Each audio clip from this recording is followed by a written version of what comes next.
Hi, everyone. I'm going to try to go really fast, but I have a really interesting story to share with you about how when we center love and vulnerability, we actually work within the universe's best intentions for us.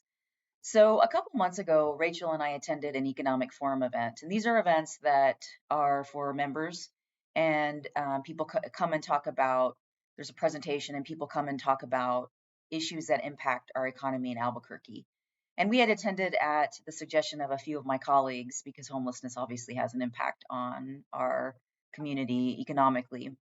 And normally you would attend with a sponsor, and our sponsor was Pat, our board chair, but he was out of town. And so she and I had gone on our own, and we didn't know anyone. And, I know that the group is trying to become more diverse, and I felt a little out of place. And I won't go into details on all of that, but after the meeting was over, she and I talked about it, and I thought, maybe this isn't the place for me. And when I shared that with Pat, who's very wise and very kind, he said, what would it look like if you talk to the person who organizes the economic forum event and really just shared with her your experiences.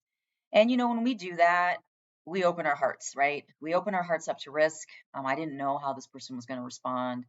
I didn't know how I would feel. Would I be further harmed? But if I want to continue centering love, like I talk about in our work, I have to do it in my own life. So we took a chance, met her for coffee, and I shared with her my experiences in detail. And she embraced it. She was open to it. She was curious. It was a safe place, and she heard it. And I was so surprised, but also so gratified, that this risk paid off. And so after that encounter, Pat and I decided that we would attend another economic forum event. So fast forward 2 months later, this Wednesday, he and I attended an event on Project Echo, which many of you know is incredible project that was born here in Albuquerque. And afterward, Ernie Baca, who is the president of the Hispano Chamber of Commerce, came over and introduced himself. And he said, I'm participating on a panel around crime and homelessness on Thursday, this Thursday, yesterday. And I said, I'm aware of that panel. I was planning to attend. And so he and I chatted a little bit on the phone, and the reason why Rachel and I were going to attend this panel wasn't because we necessarily agreed with the topic. It was more of, what is the business community saying about homelessness and how are they linking it with crime? And so after having this conversation with Ernie, I thought, and I told him, I'll be there. And he said, well, maybe I'll call on you. And I said, sure.